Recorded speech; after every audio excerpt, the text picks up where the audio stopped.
नमस्कार दोस्तों, रात के अंधेरे में सामने वाले कमरे से आने वाली आवाजों ने मेरे होश उड़ा दिए थे। वह रोज मुझे दवा खिलाकर मेरे कमरे से निकलकर सामने वाले कमरे में जाकर दरवाजा बंद कर लेती थी। रात भर मैं सुकून से सो नहीं पाता था, फिर वह दरवाजा सुबह ही खुलता था। जब मेरी पत्नी माही कमरे से बाहर आती तो चेहरे पर एक मुस्कुराहट सजी होती थी। जब मैं पूछता तो वह कोई जवाब न देती, बस एक अजीब सी मुस्कान के साथ मेरे बेजान पैरों पर नजर डालती। एक दिन दवा खिलाकर मेरे कमरे का दरवाजा पूरा खोलकर सामने वाले कमरे में चली गई और जोर से उस दरवाजे को बंद कर दिया। उस कमरे का एक दरवाजा बाहर की तरफ भी खुलता था। जब आवाजें उसके कमरे से आती थीं, वह सुनकर मुझे अपनी बेजान टांगों पर अब गुस्सा आने लगा था। मैं मजबूर था। एक बार मैंने ठान लिया कि आज मैं इस रात से पर्दा हटाकर ही रहूंगा। इसलिए बड़ी मुश्किल से मैं व्हील चेयर पर बैठा और फिर कमरे से बाहर निकल गया। सामने कमरे से अभी भी हंसने और बातें करने की आवाजें आ रही थीं।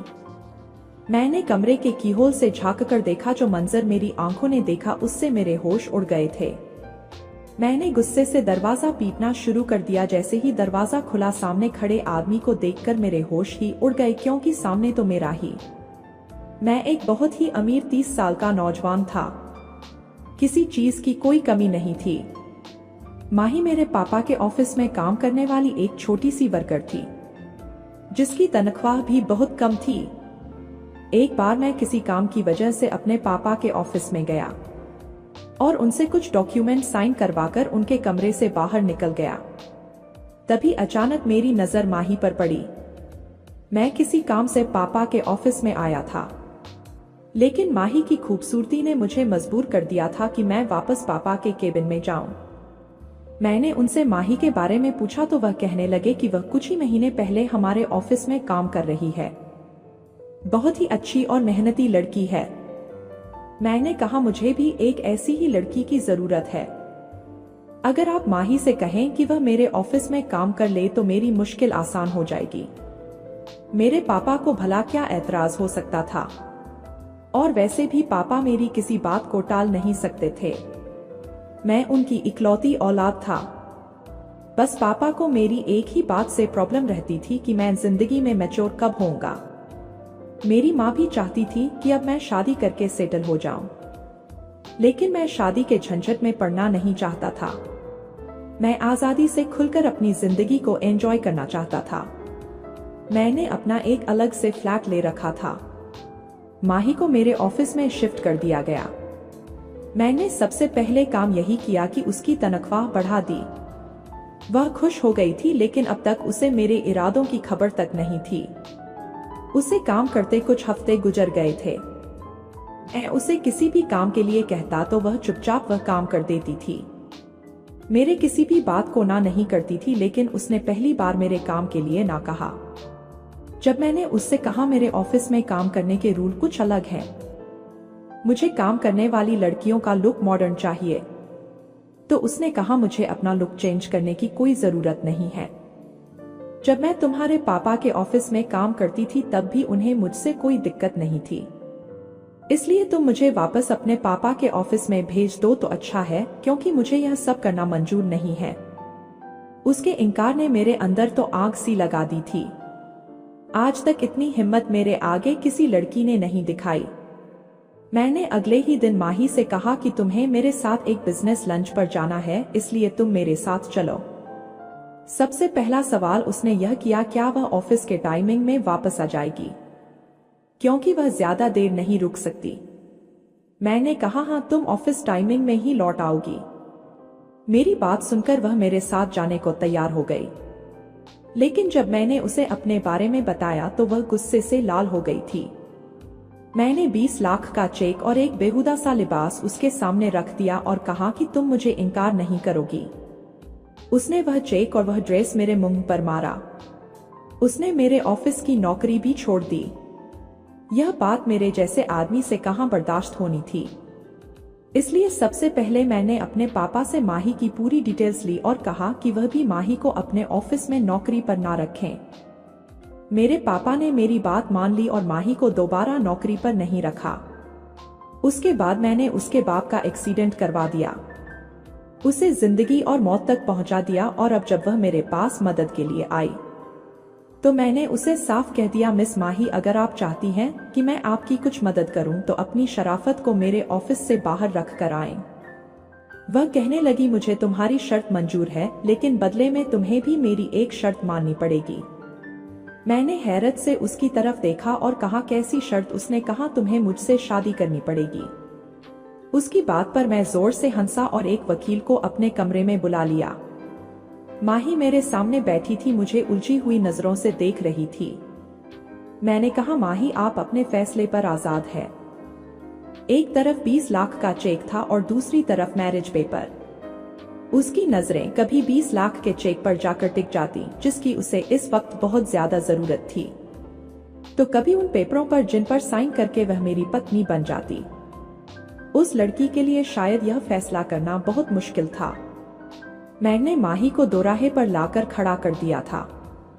उसका बाप इस समय अस्पताल के आईसीयू में जिंदगी और मौत की जंग लड़ रहा था और अपने बाप की जिंदगी बचाने के लिए अपनी बड़ी बड़ी आंखों में आंसू लिए वह मेरे सामने बेबस बैठी थी। फिर उसने कांपते हाथों से पेपर पर साइन कर दिए। मेरे चेहरे पर भरपूर मुस्कुराहट छा गई थी, मगर मैं नहीं जानता था कि माही किस आफत का नाम है। मैंने बड़ी खुशी से माही के साइन किए हुए शादी के पेपर्स उठाए और अपना भी साइन कर दिया। मेरे ऑफिस के कमरे में तीसरी कुर्सी पर वकील भी बैठा हुआ था। उन्होंने बाकी की कार्यवाही पूरी की थी। उसने जल्दी से वह 20 लाख का चेक उठाया और मेरे ऑफिस से बाहर जाने लगी। मैंने कहा, माही, यह चेक मेरा ड्राइवर अस्पताल पहुंचा देगा। उसने पलटकर मुझे देखा और कहने लगी, मेरा बाप जख्मी हालत में अस्पताल में पड़ा है। मैं नहीं जानती वह जिंदा भी बचेगा कि नहीं, इसलिए भगवान के लिए मुझे मेरे बाप के पास जाने दो। मैंने कहा, तुम्हारे बाप को इस समय इस चेक की जरूरत है, तुम्हारी नहीं, और यह चेक बहुत ही आराम से तुम्हारे बाप तक पहुंच जाएगा। यह कहकर मैं उसे अपने साथ ले जाने लगा। वह पूरे रास्ते मेरे हाथ जोड़ती रही, मुझसे मिन्नतें करती रही, लेकिन मुझे तो जैसे कुछ भी सुनाई नहीं दे रहा था, सिवाय उस थप्पड़ की गूंज के जो कुछ दिन पहले इसी लड़की ने मेरे मुंह पर मारा था। मेरे अंदर लगी आग शायद उसकी बेबसी और बहते आंसू देखकर ही बुझनी थी, इसलिए मैं बस गाड़ी चलाता रहा, उसकी किसी भी बात पर ध्यान नहीं दिया। मैंने कहा, 20 लाख दिए हैं ना, नहीं मरेगा तुम्हारा वह बीमार और बूढ़ा बाप, इसलिए यह रोना धोना बंद करो।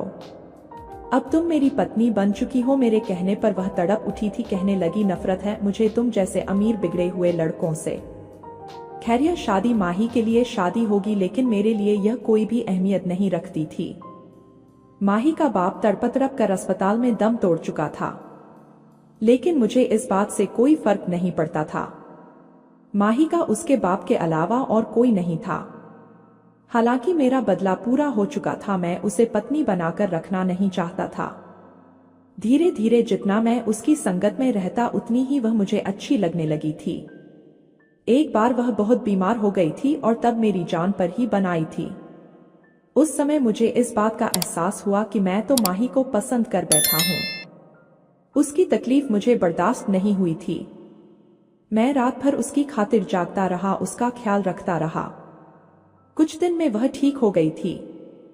6 महीने गुजर चुके थे, लेकिन अब भी वह मेरी पत्नी थी। एक बार उसने मुझसे खुद ही पूछ लिया, तुम मुझे तलाक कब दोगे? क्योंकि यह तो मैं उसे पहले ही बता चुका था कि मैं उसके साथ कुछ दिन या फिर कुछ महीने ही रहूंगा। लेकिन अब मेरा इरादा बदल चुका था। मैं चाहता था कि वह यूं ही मेरे साथ हमेशा हमेशा रहे और मैंने अपना यह इरादा उसे बता दिया। मेरी बात सुनकर उसने नफरत से मुझे देखा और कहने लगी, मुझे तुम्हारे साथ अपनी पूरी जिंदगी नहीं गुजारनी, मुझे हर सूरत में तलाक चाहिए। मैंने कहा, अब तुम्हारे बगैर जीने के बारे में सोच भी नहीं सकता। मैं यह कहकर ऑफिस के लिए घर से निकल गया। उस दिन मैं टेंशन में कार भी बहुत तेज चला रहा था और इसका नतीजा यह निकला कि सामने आने वाली गाड़ी से अचानक मेरी टक्कर हो गई। मैं बेहोश हो चुका था। जब होश में आया तो मैं हॉस्पिटल में था। मेरे पापा के साथ माही भी वहां मौजूद थी। उसी समय मैंने अपने पापा के सामने माही को अपनी पत्नी स्वीकार कर लिया था। मेरे पापा यह सुनकर मुझसे नाराज हो गए थे, लेकिन मैं जिस हालत में पहुंच गया था मुझे कुछ कह नहीं सकते थे। मेरी दोनों टांगें फ्रैक्चर हो चुकी थी। डॉक्टर ने मेरी दोनों टांगों पर प्लास्टर चढ़ा दिया था। डॉक्टरों का कहना था कि कुछ महीने तक तुम अपने पैरों पर खड़े नहीं हो सकते। 1 हफ्ते तक अस्पताल में रहने के बाद अपने माँ बाप के घर के बजाय मैं माही के साथ फ्लैट में चला गया। वह मेरा ख्याल रख रही थी, उसका रवैया भी बदल चुका था।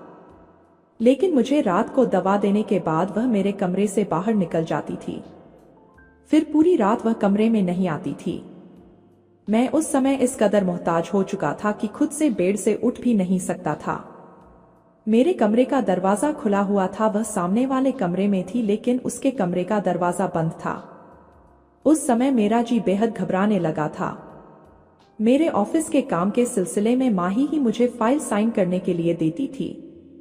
मेरे ऑफिस का मैनेजर रोज आता था। जो भी जरूरी काम होता मैं उससे घर पर ही डिस्कस करता था और फिर वह चला जाता था। वह काफी जिम्मेदार और शरीफ लड़का था, अपने काम से काम रखता था। मैं सोच भी नहीं सकता था कि आज वही कमरे से बाहर निकलेगा। मैंने कहा तुम? वह कहने लगा हाँ मैं आज। वह मेरी आंखों में आंखें डाले मुझे देख रहा था। माही भी उसके साथ खड़ी थी। उसने कुछ फाइलें मेरे सामने रख दी और कहने लगी तुम्हारी सारी जायदाद मैंने अपने नाम कर ली है। मैंने कहा माही मुझे तुमसे मोहब्बत हो गई थी, मुझे तुम्हारी शराफत पर विश्वास था। मैं कुछ भी सोच सकता था लेकिन तुम्हारे बारे में यह नहीं सोच सकता था, तो फिर आज क्यों? मुझे अपनी जायदाद के छिन जाने का अफसोस नहीं है, बस तुम्हारे बदल जाने का दुख है। माही अगले ही पल रोने लगी। वह मैनेजर कहने लगा माही मेरी बहन है। मैं दुबई में नौकरी करने गया था, लेकिन वहां मुझे किसी ने झूठे इल्जाम में जेल भेज दिया था। लेकिन जब मैं वहां से छूटकर वापस आया तो माही ने मुझे सारी कहानी सुनाई थी और मुझे बहुत दुख हुआ था। तुमने मेरे बाप के साथ जो भी किया मैंने और माही ने उसका बदला लिया है। इसलिए मैंने तुम्हारे ऑफिस में नौकरी की, तुम्हारा भरोसा जीता, फिर तुम्हारा एक्सीडेंट करवाया और उसके बाद तुम्हें तकलीफ देने के लिए ड्रामा रचाया। यह सुनकर मैं खुद शर्मिंदा होकर रह गया था। मैंने माही से अपने हर गलत रवैये की माफी मांग ली थी। औरत की सहनशीलता मर्द से कहीं ज्यादा होती है। उसने मुझे माफ कर दिया था। तो दोस्तों कैसी लगी हमारी कहानी? अच्छी लगी तो हमारे चैनल को सब्सक्राइब जरूर करें। नमस्कार दोस्तों, मेरा नाम मीना है। मेरी शादी अभी कुछ समय पहले ही एक गांव में हुई थी। मेरे पति को नौकरी की तलाश में दूसरे शहर जाना पड़ा। हमारे घर में केवल मेरे पति और ससुर जी रहते हैं। मेरी सास का कुछ समय पहले देहांत हो गया था। मेरे पति के जाने के बाद मैं अकेली हो गई थी। मेरे घर में मन नहीं लगता था और मैंने अपने ससुर के साथ धीरे धीरे बातें करना शुरू कर दिया। ससुर भी सासू माँ के चले जाने के बाद अकेले थे। अब हम दोनों का रिश्ता दोस्ती से कहीं आगे जा चुका था। एक दिन हमारे पड़ोसी मोहन ने सब कुछ देख लिया। अब मोहन ने मुझे डराना शुरू कर दिया और कहने लगा कि गांव में सबको बता देगा। एक दिन मोहन मुझे कमरे में ले गया और फिर लगातार मेरे साथ। मेरा मनाज बेचैन था क्योंकि मेरे पति रवि ने सुबह सुबह ही विदाई दी थी। नौकरी के सिलसिले में शहर से दूर प्रदेश जा रहा था। मेरी शादी को मुश्किल से 4 साल हुए थे, लेकिन अब हालात ऐसे बने कि रवि को बाहर काम करने जाना पड़ा। मेरी आंखों में आंसू थे, लेकिन मैं खुद को मजबूती से संभाल रही थी। मुझे पता था कि रवि का बाहर जाना ही हमारे बेहतर भविष्य के लिए जरूरी है। रवि के जाने के बाद मैंने हमारे घर के सन्नाटे को महसूस किया। घर के काम करने के बाद भी मेरा मन नहीं लगता था।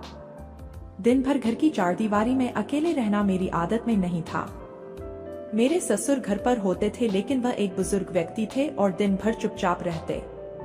उनके साथ ज्यादा बातें करना भी मेरे लिए सहज नहीं था। लेकिन अकेलेपन ने मुझे इतना घेर लिया था कि मेरे मन को काबू नहीं कर सकती थी। अब मेरे मन में विचार आने लगा कि मुझे अपने ससुर को मेरे अकेलेपन का साथी बनाया जाए। एक दिन मुझे उदास देखकर मेरे ससुर ने पूछा कि बहू तुम उदास क्यों हो?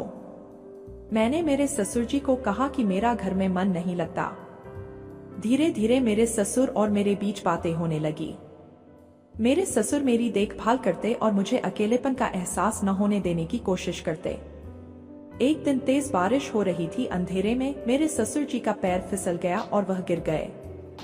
ससुर जी के पैर में मोच आ गई। मैंने ससुर जी को कहा कि मैं मालिश कर देती हूँ। ससुर जी के मना करने पर भी मैंने ससुर जी के पैर पर मालिश करने लगी। मैंने देखा कि ससुर जी मुझे ही देख रहे थे, क्योंकि मेरे ससुर जो खुद भी अकेलेपन का सामना कर रहे थे। मेरे ससुर ने कहा, बहू तुम्हारे हाथों में तो जादू है। मेरा दर्द तो बिल्कुल ही गायब हो गया। अब मेरे ससुर मेरे साथ समय बिताने लगे। हम दोनों अक्सर साथ में बैठकर बातें करते और यही बातचीत धीरे धीरे गहरी होने लगी। दोनों के मन में एक दूसरे के प्रति सम्मान था, लेकिन कभी कभी यह सीमा के पार भी जाने लगा। मेरी और ससुर जी की यह नजदीकी हमारी भावनाओं को आराम तो दे रही थी, पर मेरे के मन में कहीं न कहीं एक अजीब सी खटास भी थी। मुझे कभी कभी लगता कि मैं कुछ गलत कर रही हूँ, लेकिन अकेलेपन के बीच ससुर के साथ की आदत मुझे धीरे धीरे इस सोच से दूर ले जाती। मेरा ससुर भी मेरा ध्यान रखकर सभी जरूरतों का ख्याल रखते, जिससे मुझे किसी और चीज की कमी महसूस नहीं होती। धीरे धीरे हमारे बीच का रिश्ता दोस्ती से भी आगे बढ़ गया। हालांकि यह रिश्ता हम दोनों के लिए मानसिक और भावनात्मक सहारा बन चुका था, पर मेरे अंदर से अपराध बोध भी घिरने लगा था। इसी बीच पड़ोस का एक लड़का मोहन, जो अक्सर हमारे घर आता जाता था, एक दिन मैं और मेरे ससुर अपनी बातों में लगे हुए थे। तभी मोहन वहां आ गया और छुपकर हमारी बातें सुनने लगा। मोहन अब हमारे बारे में सब जान चुका था। वह इस बात का फायदा उठाना चाहता था।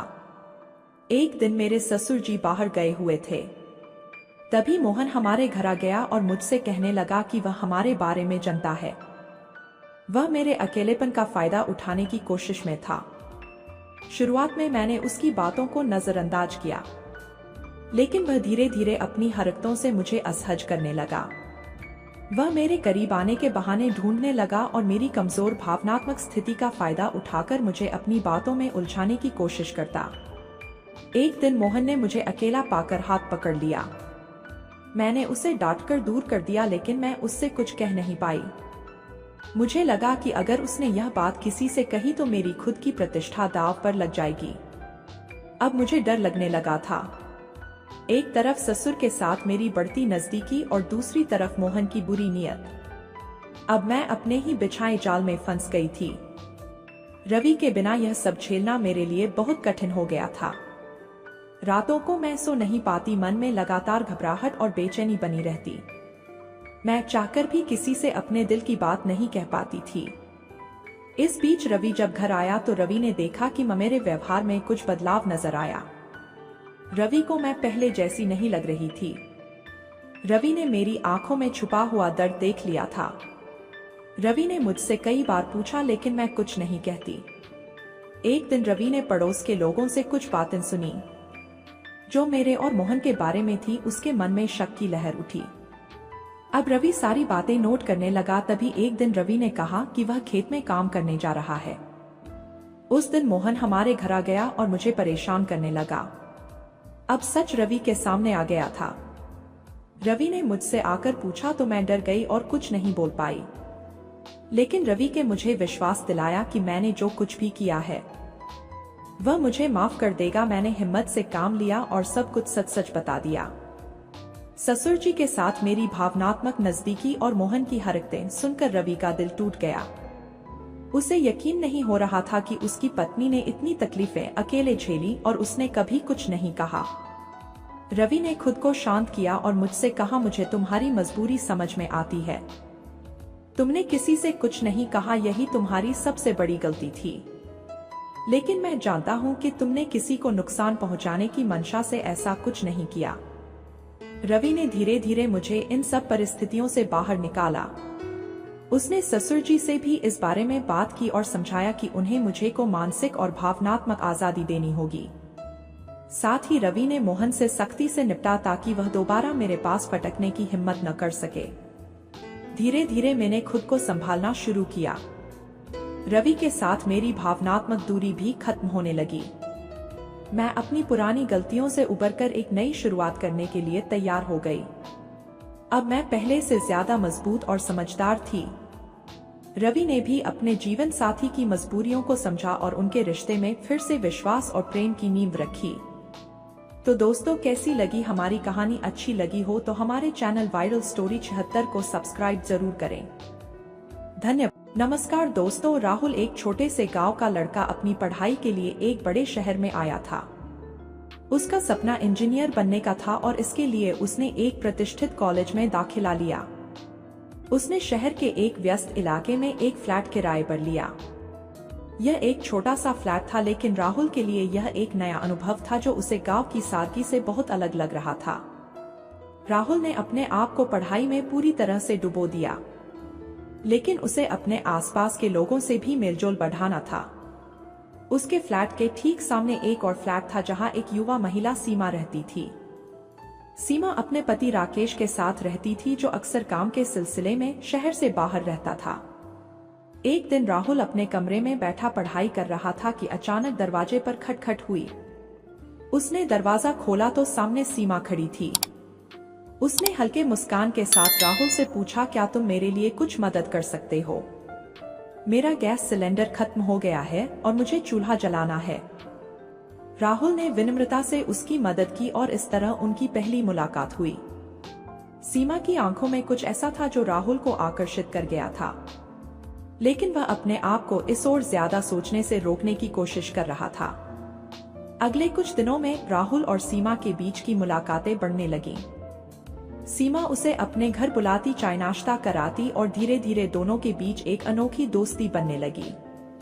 सीमा अक्सर राहुल से बातें करती कि कैसे उसका पति उसे समय नहीं देता और वह अपने जीवन में अकेलापन महसूस करती है।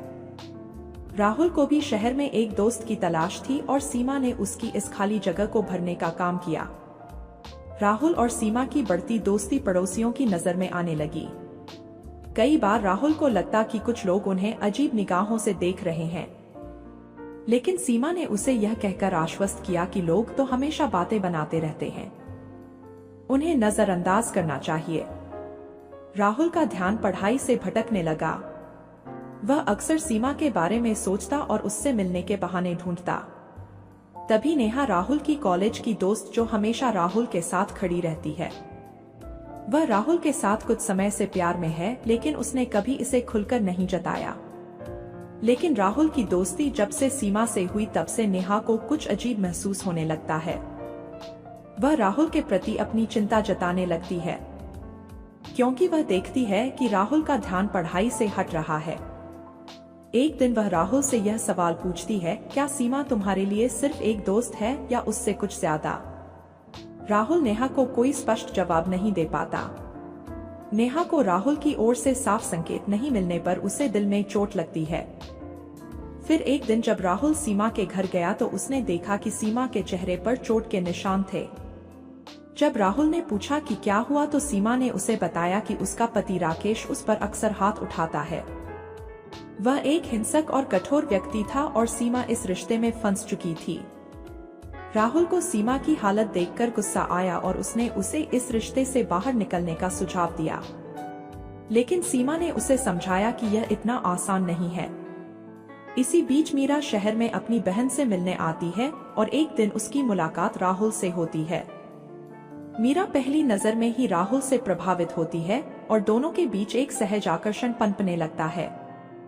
लेकिन एक दिन सीमा बाजार से वापस लौटकर आई तो उसने देखा कि सीमा के कमरे से किसी के हंसने की आवाज आ रही थी। मीरा को अपनी बहन पर शक होता है। एक दिन मीरा राहुल से अकेले में मिलती है और उसे बताती है, मैंने हमेशा दीदी को एक आदर्श माना है, लेकिन अब मुझे नहीं पता कि वे किस रास्ते पर जा रही हैं। मैं चाहती हूँ कि तुम उनकी मदद करो, लेकिन अपने दिल की भी सुनो। कुछ दिनों बाद राकेश शहर वापस आ गया। उसकी वापसी ने सीमा और राहुल की मुलाकातों पर एक अनकही दहशत डाल दी। राकेश एक बहुत ही सख्त और शक करने वाला इंसान था। वह सीमा पर नजर रखता था और उसकी हर गतिविधि पर सवाल उठाता था। राहुल और सीमा अब चोरी छुपे मिलते थे, लेकिन राकेश के शक की निगाहें हमेशा उन पर थीं। एक दिन राहुल को ऐसा महसूस हुआ कि राकेश उसे जानबूझकर टोह ले रहा है।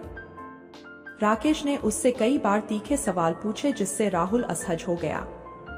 राकेश का दोस्त विक्रम था, जो उससे मिलने अक्सर उसके घर आता रहता है। विक्रम एक अच्छे पैसे वाला आदमी होता है। विक्रम को राहुल और सीमा के बीच क्या चल रहा है सब पता होता है। विक्रम राहुल को कहता है कि तुम्हें सीमा से दूर रहना चाहिए। थोड़े दिन बाद रात के अंधेरे में अचानक एक दिन राहुल को सीमा का फोन आया। उसकी आवाज घबराई हुई थी। उसने राहुल से कहा कि राकेश ने उसे बहुत मारा है और वह अब इस घर में नहीं रह सकती।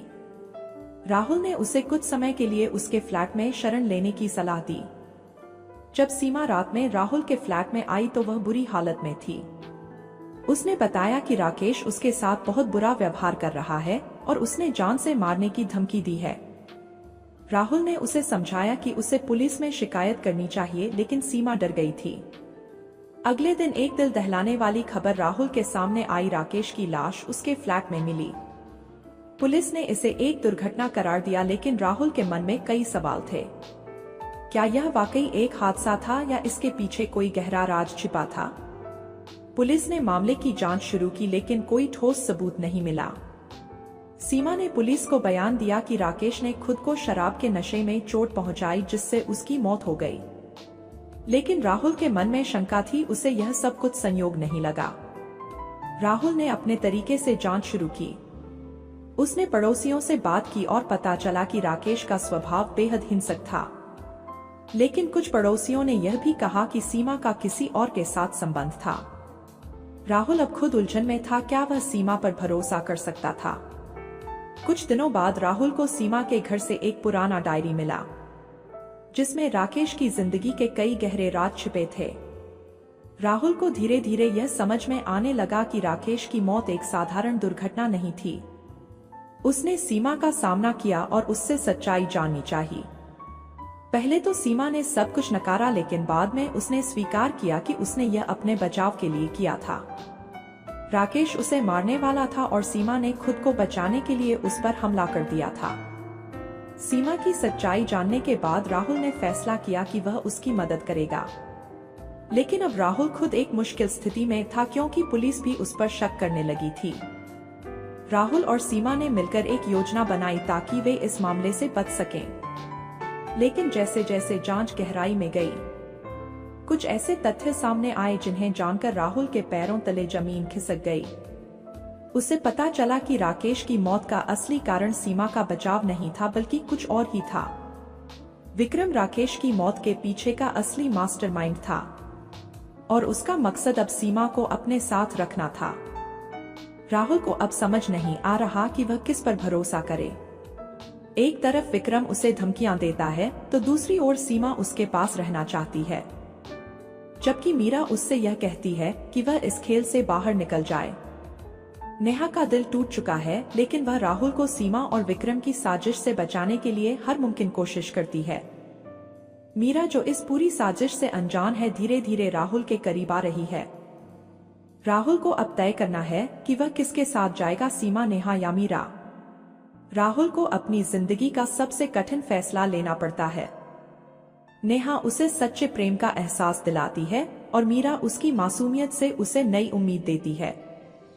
वहीं सीमा और विक्रम के बीच का छिपा हुआ राज खुल जाता है और उनकी साजिश का पर्दाफाश हो जाता है।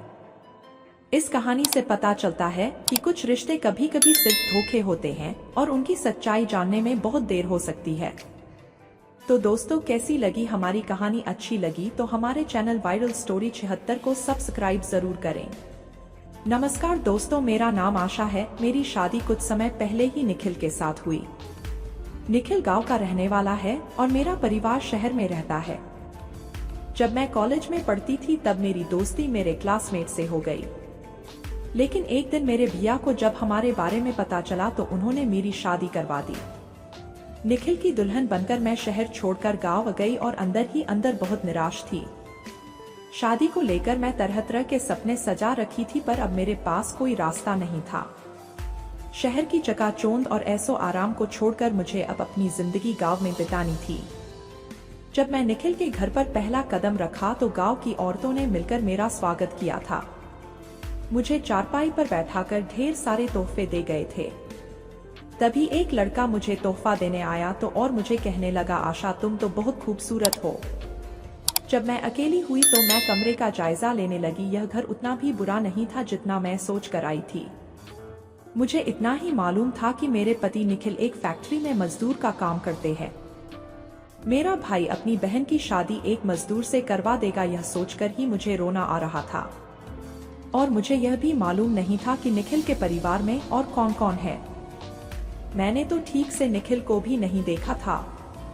मेरे भाई ने मुझे उस वक्त बहुत भला बुरा कहा था। फिर भैया और भाभी ने मिलकर जल्दी से मेरी शादी तय कर दी। उन्होंने एक बार भी नहीं सोचा कि मेरे भी कुछ सपने हैं। लेकिन अब मैं कुछ नहीं कर सकती थी। अब निखिल मेरे पास आए तो मैंने पहली बार उन्हें अच्छे से देखा तो मेरे होश उड़ गए। निखिल तो मेरी सोच से भी ज्यादा सुंदर था। निखिल ने मुझे मुंह दिखाई के तौर पर एक अंगूठी पहनाया। उन्होंने बताया कि घर में सिर्फ मैं ही रहता हूँ। मेरे मम्मी पापा गुजर गए हैं और मैं उनका इकलौता बेटा था। मुझे उनकी बात सुनने में इंटरेस्ट नहीं आ रहा था, चाहे देखने में कैसे भी हो, लेकिन है तो एक मजदूर ही। कितना ही कमा लेते होंगे जो मुझे खुश रख पाएंगे। मैंने उन्हें उस लड़के के बारे में पूछा जो कि आज शाम मुझे तोहफा देने आया था। उन्होंने कहा कि वह रोहित है, मेरा दोस्त और फैक्ट्री का मालिक है। अब मैं यही सोचने लगी कि काश मेरे भैया ने उसके साथ मेरी शादी कर दी होती। अगले ही दिन रोहित घर पर आ गया और मुझसे कहने लगा, भाभी एक कप चाय तो पिला दो। मैं किचन में जाकर चाय बनाकर लाई। निखिल और रोहित चाय पीकर काम पर निकल गए और मैं अपनी किस्मत के बारे में सोचने लगी। मैं उनके घर को अच्छे से देखा तो वह इतना बुरा भी नहीं था जितना कि मैंने सोचा था। घर पर जरूरत का सारा सामान था। मैंने सोचा था चूल्हे पर खाना बनाना पड़ेगा, पर गैस थी, बिजली थी और जरूरत का सारा सामान था। जब मेरे पति घर आए तो कुछ मजदूरों को साथ ले आए थे। मैंने देखा वह एक वॉशिंग मशीन लेकर आए हैं। उन्हें देखकर मैं मुस्कुराने लगी। मुझे कपड़ा ना धोना पड़े, इस वजह से वह मेरे लिए वॉशिंग मशीन लेकर आए हैं। शायद मुझे इतना भी बुरा पति नहीं मिला है। हम दोनों अब धीरे धीरे एक दूसरे को समझने लगे। मेरे पति मेरे काम में भी हाथ बटा दिया करते थे। मैं उन्हें मना करती, फिर भी वह कहते, नहीं, तुम्हें गांव में काम करने की आदत नहीं है, तुम थक जाओगी, और मेरी खूब सेवा भी करने लगे। मेरे पति फैक्ट्री में रोज जाते थे, मैं उनका खाना पैक कर दिया करती थी। एक दिन वह खाना ले जाना भूल गए तो घर पर एक मजदूर आ गया। मजदूर ने कहा, मालकिन साहब का खाना लेने आया हूँ, आज साहब खाना ले जाना भूल गए हैं। मुझे समझ नहीं आ रहा था कि यह मजदूर मुझे मालकिन और निखिल को साहब क्यों कह रहा था। खाना देकर मैंने उससे पूछा तो पता चला कि मेरे पति फैक्ट्री के मजदूर नहीं बल्कि मालिक है और वह रोहित के साथ यह बिजनेस चलाते हैं। यह बात सुनकर मैं हैरत में पड़ गई। धीरे धीरे सब कुछ सही होने लगा था। मेरे पति बहुत अच्छे इंसान थे और अक्सर वह रोहित को भी साथ घर ले आते थे। रोहित हमारे साथ खाना खाता और कभी कभी मुझसे बात करने आ जाता था, लेकिन मुझे पता था कि वह मुझे पसंद करता था। मैंने एक दिन मजाक मजाक में कहा कि रोहित अब तुम भी शादी कर लो। रोहित ने कहा, मेरी किस्मत इतनी अच्छी कहाँ। मैंने कहा, ऐसा क्यों कह रहे हो? तो उसने कहा, मेरी किस्मत में तुम जो नहीं हो। मुझे लगा वो मजाक कर रहा है, तो मैंने कहा, मैं नहीं हूँ तो क्या, और भी बहुत सारी लड़कियां हैं। फिर मैंने बात बदलते हुए कहा, मैं तुम्हारे लिए अच्छी लड़की ढूंढ दूंगी। जब कभी निखिल घर के बाहर होता था तो रोहित हमारे घर आ जाता और कहता, आशा जरा चाय पिलाओ ना, मैं बहुत थक गया हूँ। कभी कभी मुझे काफी घबराहट होती थी, क्योंकि कहीं निखिल गलत ना समझ ले या बुरा ना मान जाए। मैंने रोहित से कहा कि जब निखिल घर पर ना हो तो घर पर मत आया करो। समय बीतता गया और कुछ समय बाद हमारे घर पर एक नन्हा राजकुमार आ गया। सब कुछ ठीक चल रहा था कि कुछ साल बाद एक साल बहुत बारिश हो रही थी। लगातार कुछ दिनों से बारिश हो रही थी और रुकने का नाम ही नहीं ले रही थी। मेरे पति रोहित के साथ काम पर निकल गए। मुझे उनकी बहुत चिंता सता रही थी, तो मैं बार बार दरवाजे के पास आकर देख रही थी। बारिश बढ़ती ही जा रही थी। काफी देर होने के बाद रोहित मेरे पास आया। वह बहुत परेशान नजर आ रहा था और उसकी आंखों में आंसू थे। मैंने पूछा, क्या हो गया? तो उसने कहा, हमारे गांव का बहुत बुरा हाल है। फिर उसने एक ऐसी बात कही कि मेरे पैरों तले से जमीन निकल गई। रोहित ने कहा, हम नदी पार कर रहे थे कि तुम्हारे पति उस नदी पर गिर गए और बाढ़ उसे बाहर ले गई। यह बात सुनकर मुझे यकीन ही नहीं आ रहा था। मैं उसी हाल में बाहर निकली और बेतहाशा दौड़ने लगी। रोहित भी मेरे पीछे पीछे भाग रहा था, मुझे रोकने की कोशिश कर रहा था, पर मेरा तो मानो कोई सुध-बुध ही नहीं था। मैं पागलों की तरह दौड़ती जा रही थी। गांव के कुछ लोग भी मेरे पीछे पीछे आने लगे। हम नदी के पास पहुंचे तो मेरे पति का नामो निशान नहीं था। यह बाढ़ मेरी जिंदगी की खुशियां बहा कर ले गई थी, मेरा प्यार बहा कर ले गई थी। और उसके बाद ही रोहित ने मुझे शादी का प्रस्ताव दिया, पर जब मैं उसे मना कर दिया तो उसने मुझे फैक्ट्री का हिस्सा भी नहीं दिया और मुझे दर-दर की ठोकरें खाने के लिए मजबूर कर दिया। और जिंदगी के हर एक लम्हे खालीपन और सुनेपन में गुजरने लगे। हमारे गांव में तो बस खेतों में काम मिलता है, जो कि मुझे नहीं आता, क्योंकि मैं शहर की लड़की हूँ। कहीं कोई काम नहीं मिल रहा था तो एक दिन मैं भैया भाभी के घर चली गई। 1 महीना बीतते ही उन्होंने कह दिया कि गांव चली जाओ। अब भैया भाभी ने मुझे गांव भेज दिया, जहां मेरी हालत खराब हो गई। धीरे धीरे सारे जमा पैसे खत्म होने लगे। मुझे कुछ तो करना था। हमारे गांव की फैक्ट्री में मर्द काम करते थे, पर वहां औरतों को काम नहीं मिलता था।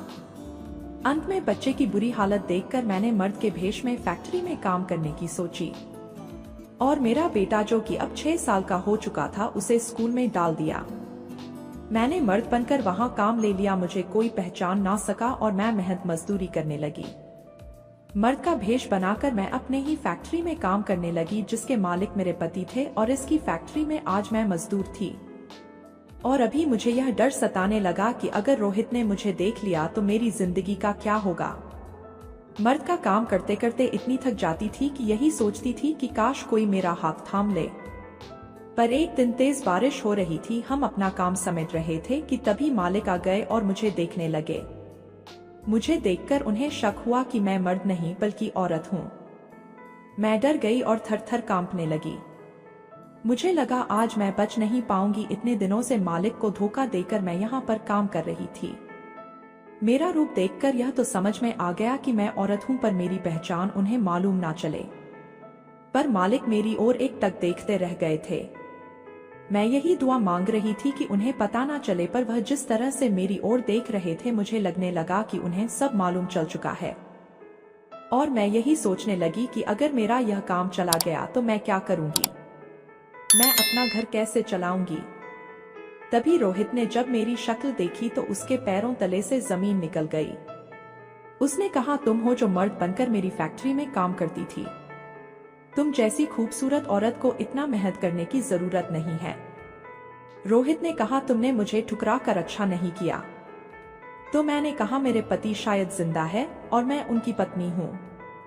मेरी बात सुनकर वह गुस्से में आ गया। कहा, तुम्हारा पति कभी वापस नहीं आएगा, क्योंकि मैंने अपने हाथों से उसे नदी में धकेला था। यह सुनते ही मेरी आंखों में आंसू आ गए और मैं रोने लगी। मैंने पूछा, तुमने यह सब क्यों किया? तो वह बोला, मैंने यह सब तुम्हें पाने के लिए किया। वह मुझे अपने घर पर ले आया और अपने घर पर ही मुझे कैद कर दिया। और जब भी घर से बाहर निकलता था मुझे ताला लगाकर निकलता था। एक दिन कुछ लोग बाहर दरवाजा खटखटाने लगे। मुझे लगा यही मेरी मुक्ति का मौका है। रोहित काफी डर गया, लेकिन जब उसने दरवाजा खोला तो गांव वालों की भीड़ उसके घर पर उमड़ पड़ी। वह किसी को रोक ना पाया। गांव वालों ने मुझे वहां पर देख लिया। मैं उनके पैर पड़ गई और कहने लगी कि इसने मेरे साथ क्या क्या गलत किया है। गांव वाले कहने लगे कि हमें पता है कि इसने तुम्हारे साथ बहुत गलत किया है। उनकी बातें सुनकर मैं बेतहाशा रोने लगी कि तभी भीड़ में से निकलकर मेरे सामने एक शख्स खड़ा हो गया। जब मैं उसकी शक्ल देखी तो मेरा कलेजा मानो बाहर आ गया, क्योंकि वह कोई और नहीं बल्कि मेरा पति निखिल था। लोग रोहित को मारने लगे और पीट पीट कर अधमरा कर दिया, फिर उसे पुलिस के हवाले कर दिया। निखिल मुझे और अपने बच्चों को लेकर घर पर आ गया। जब वह मेरे पास आया तो मैंने कहा, तुमने बहुत देर कर दी है। उस दुराचारी ने मेरा यह हाल कर दिया है। आप इतने दिन कहां पर थे? उन्होंने कहा, मैं उस नदी के बहाव में बहता चला गया। किसी तरीके से सांस लेता रहा, लेकिन फिर एक पत्थर से मेरा सिर टकरा गया। मैं किसी तरीके से नदी के किनारे आ गया और एक गांव वाले ने मुझे देखकर बचा लिया था। वह लोग मेरी सेवा करने लगे, पर मैं अपनी याददाश्त खो बैठा था और अब जाकर मेरी याददाश्त वापस आई है। तो मैं उस गांव से वापस अपने गांव गया। निखिल ने मुझे बचा लिया और उन्होंने मुझे मेरे हाल पर अपना लिया। निखिल को पता चला कि रोहित ने किसी कदर मुझे धोखा देकर फैक्ट्री में कब्जा कर लिया था और मुझे मजदूरी करने में मजबूर होना पड़ा था। उसके बाद से मैं और निखिल अपने बच्चे के साथ हमेशा खुशी खुशी जिंदगी बिताई। तो दोस्तों, कैसी लगी हमारी कहानी? अच्छी लगी हो तो हमारे चैनल वायरल स्टोरी 76 को सब्सक्राइब जरूर करें। नमस्कार दोस्तों, मेरा नाम अखिल है और गुजरात में हमारा बिजनेस काफी फैला हुआ था। मैं और मेरा दोस्त कमल दोनों साथ में काम करते थे। हम दोनों ने बहुत जल्द ही व्यापार में अच्छी पकड़ बना ली थी। मेरा दोस्त कमल मैनेजमेंट का काम देखता था। गुजरात के बाद कमल की नजर बंगलौर में अपने व्यापार के पांव जमाने पर थी।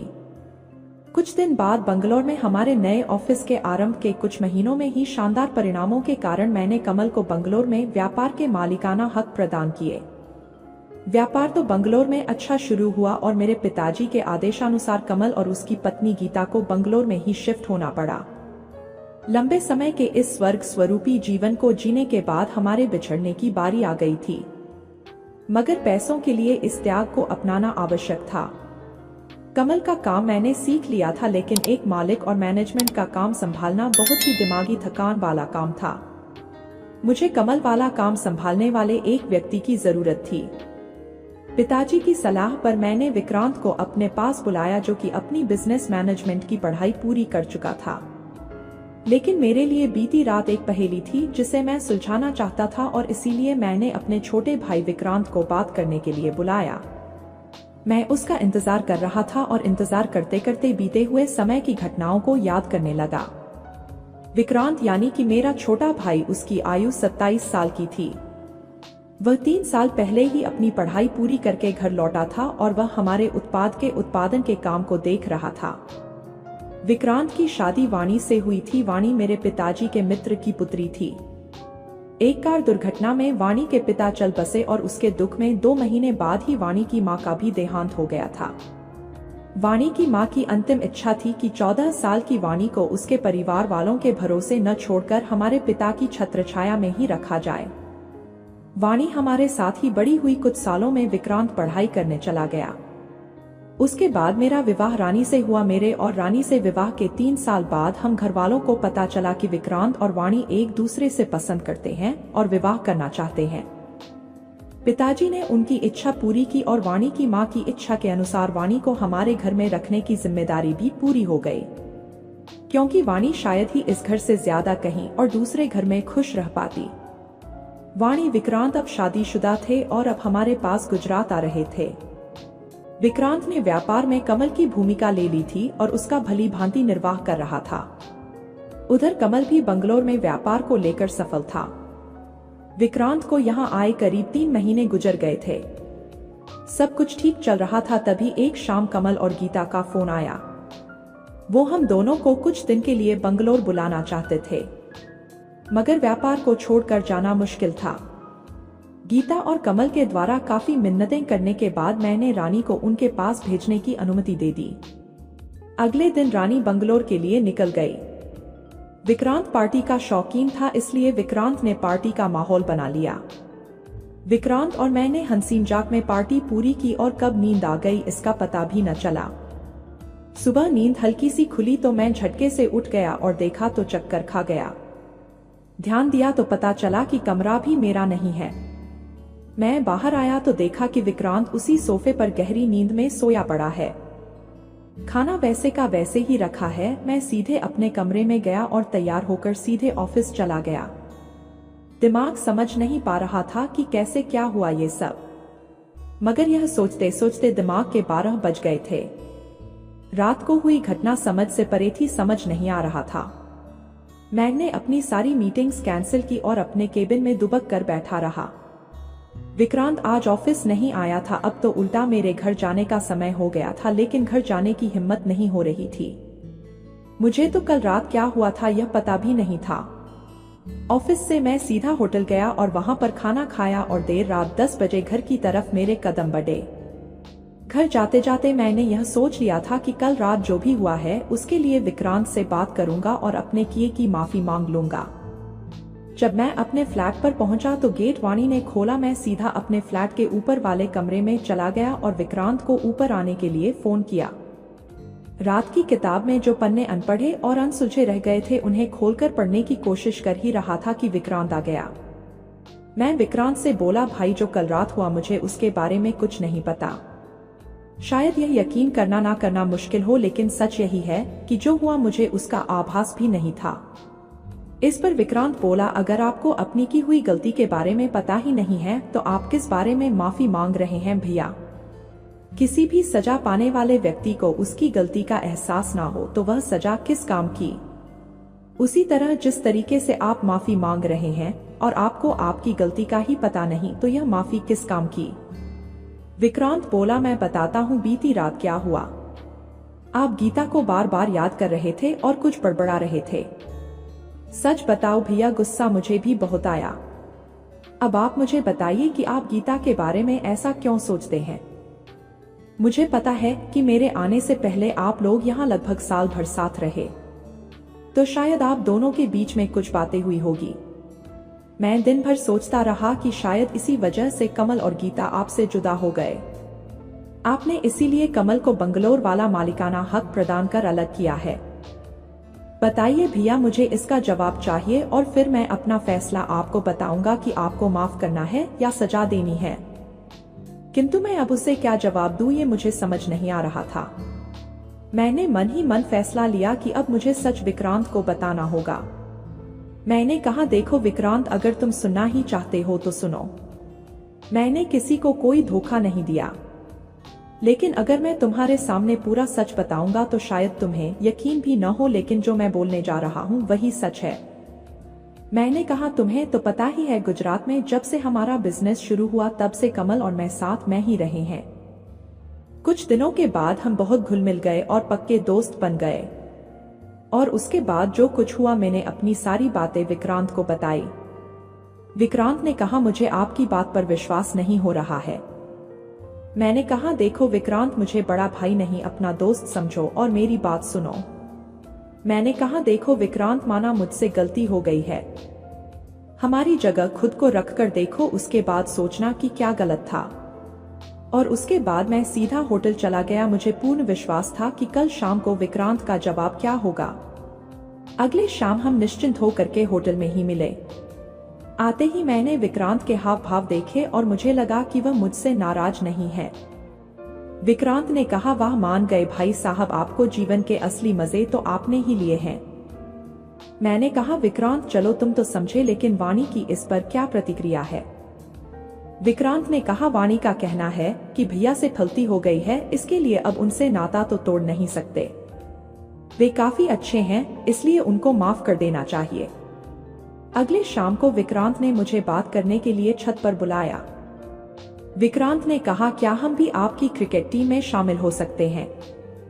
मैंने कहा, यार इसके लिए मैंने कल बीती रात एक बार विचार किया था, लेकिन इसमें काफी समस्याएं हैं। मुझे माफ करना विक्रांत, हम ऐसा नहीं कर पाएंगे। विक्रांत ने कहा, क्यों भाई, क्या हम में कोई कमी है? मैं बोला, नहीं ऐसी बात नहीं है विक्रांत, मैंने कभी, मेरे ख्याल से शायद ही ऐसा सोचा हो। कल को वाणी सोचेगी कि मैंने ही तुम्हें बिगाड़ दिया है और ये सब मेरी ही करामात है। विक्रांत बोला, वह आप चिंता मत कीजिए भैया। मैं विक्रांत को अकेले छोड़कर नीचे कमरे में आकर सो गया। अगले दिन ऑफिस में विक्रांत मेरे केबिन में आया और आकर मेरे सामने वाली कुर्सी पर बैठकर बोला, क्या भैया आप मेरी बात को समझने की कोशिश तो करो। मैंने कहा, विक्रांत यह एक मझधार में फंसने जैसा है। विक्रांत बोला, अरे तो भैया कोई और थोड़ी न है यहाँ की मुझे बीच मझधार में छोड़कर चला जाएगा। आप हो ना निकालने वाले, वैसे भी मझधार जब इतनी अच्छी हो तो कौन निकलना चाहेगा ऐसे समंदर से।